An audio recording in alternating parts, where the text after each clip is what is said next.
এবার যুক্তরাষ্ট্রকে বৃদ্ধাঙ্গুলি দেখিয়ে ইরানের পাশে দাঁড়ালো বন্ধু দেশ রাশিয়া। ধারণা করা যাচ্ছে রাশিয়া ও ইরানের এক হওয়াতে এবার নাস্তানাবুদ হবে যুক্তরাষ্ট্র প্রশাসন। নিষেধাজ্ঞা, শুল্ক আরোপ সবকিছু করেও যুক্তরাষ্ট্রকে আর বাঁচাতে পারবে না ডোনাল্ড ট্রাম্প।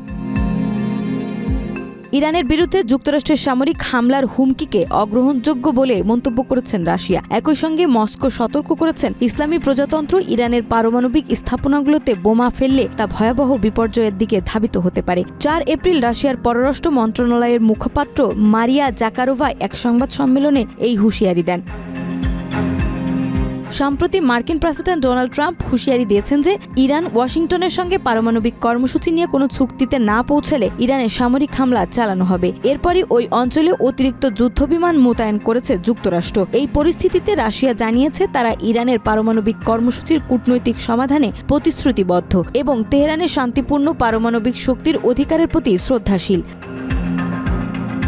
রাশিয়ার পররাষ্ট্র মন্ত্রণালয়ের মুখপাত্র মারিয়া জাকারোভা বলেন, পারমাণবিক কর্মসূচি নিয়ে ইরানের বিরুদ্ধে সামরিক পদক্ষেপ নেওয়া অবৈধ ও সম্পূর্ণ অগ্রহণযোগ্য। তিনি আরও সতর্ক করে বলেন, ইরানের পারমাণবিক স্থাপনাগুলোতে হামলার হুমকি গোটা বিশ্বকে এক ভয়াবহ বিপর্যয়ের দিকে ঠেলে দিতে পারে। এসব হুমকি কোনোভাবেই গ্রহণযোগ্য নয়।